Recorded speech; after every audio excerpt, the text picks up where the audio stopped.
Hey friends, if you wish to print files to PDF on your Windows computer without using any software, then please watch this video. I will guide you through the procedure. Click on File.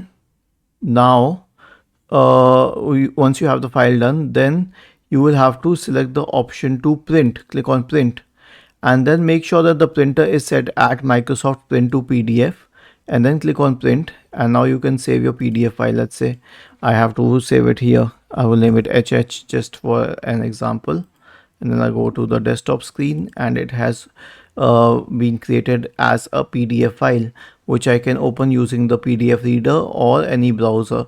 So why do we need Microsoft Print to PDF? Now see, earlier we could print a file to a printer only, but there are many cases where we do not have the option to save files, only print them. And if we don't have a printer, then what would we do in that case? So in that case we can create a PDF file for the same, and that's why the print to PDF feature is very useful. Was this helpful?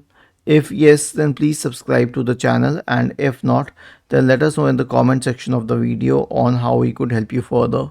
Thank you for watching this video and have a nice day.